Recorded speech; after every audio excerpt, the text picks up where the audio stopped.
Hi everybody, welcome to J&S Farms. Today I'm going to be dehydrating my onions.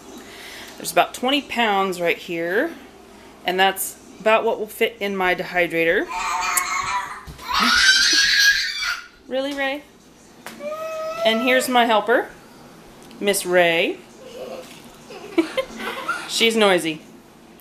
Anyway, I'm going to get these guys skinned and ready to go, and I'll be back with you when I'm ready to do that.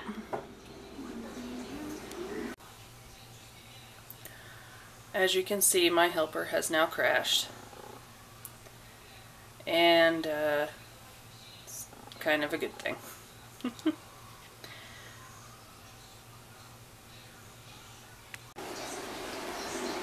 Okay, so now I've got my onions peeled, and there were a few bad ones, which is what I was afraid of. That's why I'm going ahead and dehydrating them. These are candy onions. They don't last very long in storage, but they are really nice tasting onion. They're mild.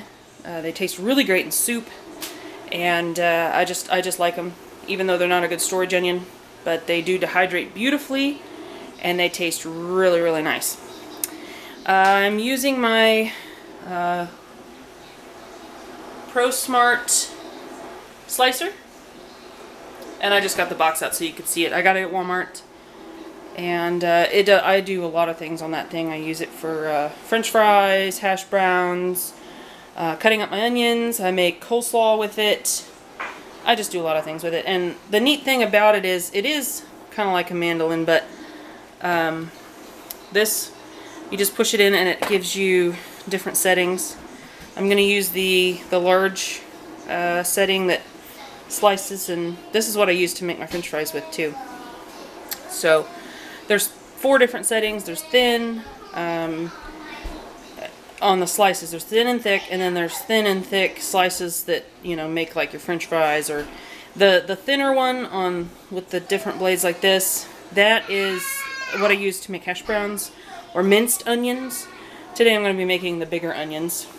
So I'll show you how this works, and I'll get some of these sliced up here for you. Let me set this down, it's not going to fall over here. And I apologize for the children noise in the background, but kids are not quiet all the time. So anyway, so you're going to take your, they call it a hat or whatever, and it's got those nice little prongs there, and put it on there, and it's got an arrow. I don't know if you can see it or not, but it's got an arrow showing you which way to use it. But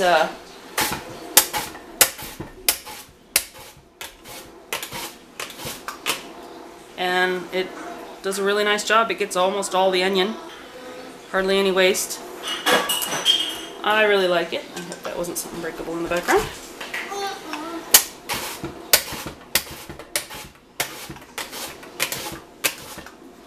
Okay, got almost a little too much there that time. Anyway, as you can see, it makes beautifully, beautifully sliced onions. Diced onions, excuse me. And it does get some longer ones in there. I like lots of chunky onion. So, anyway, that's how I slice them up. And I will be back with you whenever I blanch them. Thank you, honey. Riley, can I have that, please? Can I have that, please? Thank you so much. Here's my other helper, Miss Riley. And? Hi. Oh, and Miss Caitlin. Okay, so now I'm going to blanch my onions. As you can see, I've got my water boiling, and I was going to show you what that does with the onions. It looks really nice, yeah? Makes them look really pretty. Anyway, I'll see if I can get some more light. Does that help? A little, maybe? Okay. So then I pour in my onions, and I blanch them until they turn translucent. I don't know, I'll have to time it. I don't really time it. I just kind of go by what they look like, really. So I guess I'll time it here for you. But it's usually no longer than a couple of minutes. But they turn translucent for you.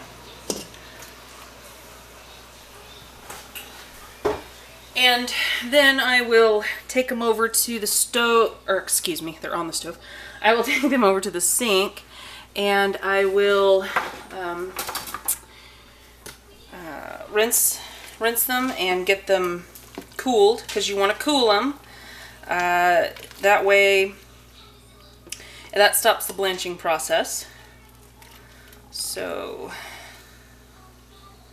anyway,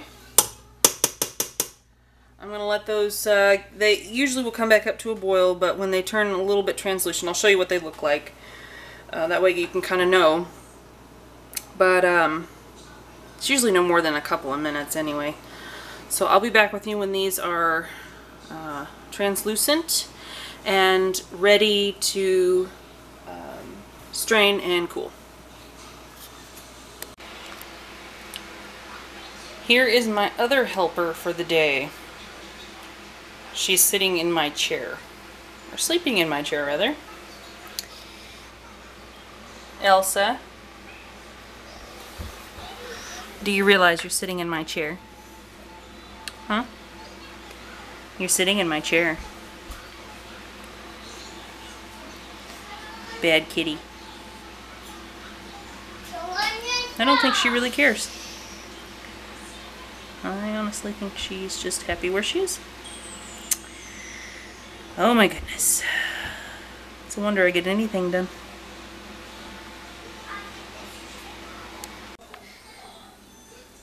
Okay, so now I've got them strained. And they're nice and translucent, as you can see. Let me see if I can get some that make... There you go. See how nice and translucent they are? And it's about 3 minutes. So and you want to make sure that when you put them in there that the water is at a nice rolling boil. And that will help speed the process along. So if it's a nice rolling boil, it's about 3 minutes. You can kind of gauge. You just kind of stir them and look at them. Now they'll be just a little whiter in the center, but once you get them out and get them cool, then they'll be really nice and translucent. So if there's a little bit of white, kind of non-translucent stuff in the middle of it, as they cool, they'll get more translucent. But here they are strained, and I will show you how I cool them, and I will also show you kind of how I put them on the trays and stuff. So I'll be right back with you as soon as I get the camera on the tripod. Okay, so how I cool mine is I just turn on my deal here, or you can dump them in the sink, but it adds an extra step. You have to dig them out of the sink. I just cool them in the strainer. So I just use this and I spray them real good, and it cools them down. I had already pre-cooled these because you want to cool them as soon as they get out of the water, but I'm just kind of showing you how I do it. I just do this, and then I will kind of stir them around a little, get all of them good and cool. That stops the blanching process, like I said. So that's how I cool them. Okay. And then I have my trays over here over the sink. That way anything that drains will drain into the sink. Sometimes I'll do it on the counter and I'll just put paper towels underneath it to soak up any extra moisture. And since I didn't have as many onions as I thought I was going to, some of them were bad, like I said, I've got some tomatoes that are ready to be worked up, so I might just go ahead and put those in the dehydrator as well. So it is full. Okay. I also have some carrots I bought on sale, so I might... I had no luck with my carrots this year in the garden. We had so much rain, it was ridiculous. So I might put those on there as well. Okay, a few more here. So a nice even, just little layer here. And then over here I have my dehydrator, and I just put them in I've already got one tray done. But anyway, that's how I do it. I have an Excalibur dehydrator. It's really nice. I also have some Nescos. I gave those to my dad because for Christmas last year my husband bought me the Excalibur. It fits quite a bit of stuff in it, so, and I really enjoy using it. It does everything and makes everything a little easier to do and speeds up the process a little bit. But there's certainly nothing wrong with the Nescos I had. I used them for years and they worked just fine. So I'm going to get the rest of these finished up, and if I have some extra trays I'll figure out something. Like I said, I got some carrots that I bought on sale. I might go ahead and dehydrate, and then I've got some tomatoes I might throw in there. We'll see what I get around to doing. And I will show you this I'll show you what they look like when they're all done.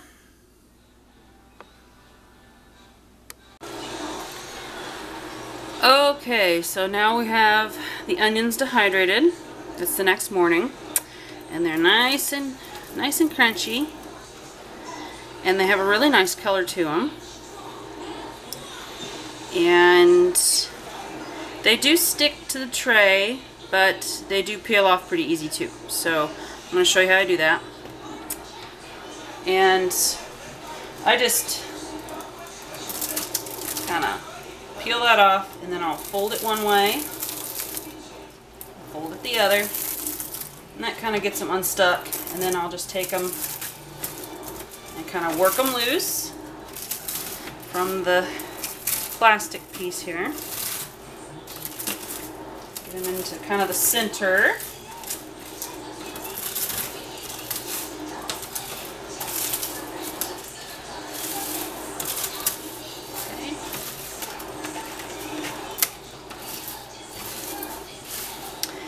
And I ended up with just under 20 pounds of onions because I had some bad ones. So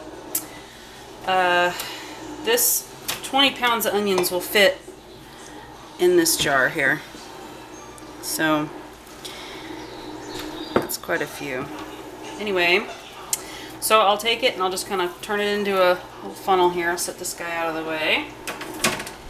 And I will get my jar. Try not to drop these. Tilt it up here for you a little bit. See if that'll work. Okay. And into the jar here. And I just pour them in. And you pray you don't make a giant mess, which I have done before. And it's no fun. And then I've just got a few little ones on here. Let me get those. Okay, and I'll go through and I'll get the little pieces off here in a minute. But anyway,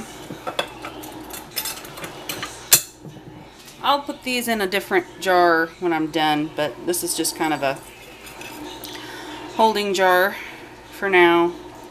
It's a little easier to dump them into. But they turned out really nice. And these make really nice things for soup, and they have a really good flavor to them. So anyway, I hope you enjoyed, learned something.